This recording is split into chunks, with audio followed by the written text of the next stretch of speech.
Di bulan 9 itu saya mengaku bilang saya hamil. Saya hamil sampai akhirnya saya meminta pertanggungjawaban.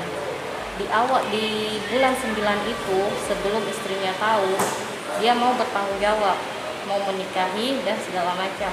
Tapi pada saat Oktober tanggal 7 itu pas di Jalan Lanto de Passewa, tepatnya di Hotel Grand Celino kamar 503 lantai 5, saya meminta pertanggungjawabannya. Di situ istrinya sudah tahu, tapi dia malah tidak mau bertanggung jawab, malah menyuruh saya untuk menggugurkan. Dan dia bilang kalau mau gugurkan sendiri, jangan libatkan saya. Di situ saya marah dan saya menampar. Dia balik menampar dan melakukan kekerasan kepada saya, melukai tangan saya, lengan tangan kiri saya dan lengan tangan kanan saya. Untuk kiri dia apa? Lukai seperti apa itu?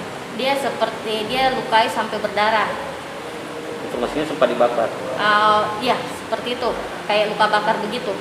Bakar kayak bagaimana? Di korek atau bagaimana? Dia sempat korek api, tapi tidak sampai, cuman tersentuh sedikit dengan kulit saya. Pada saat tersentuh dia langsung pukul tangan saya dengan tangannya. Lupa melepuh begitu? Melepuh, sampai pada saat melepuh tangan saya langsung sampai terkelupas kulitnya. Jumatnya dia melakukan kekerasan lagi tepat jam 10 pagi. Dia memakai baju PDL satpolnya. Setelah itu dia lukai lengan kanan saya sampai memar.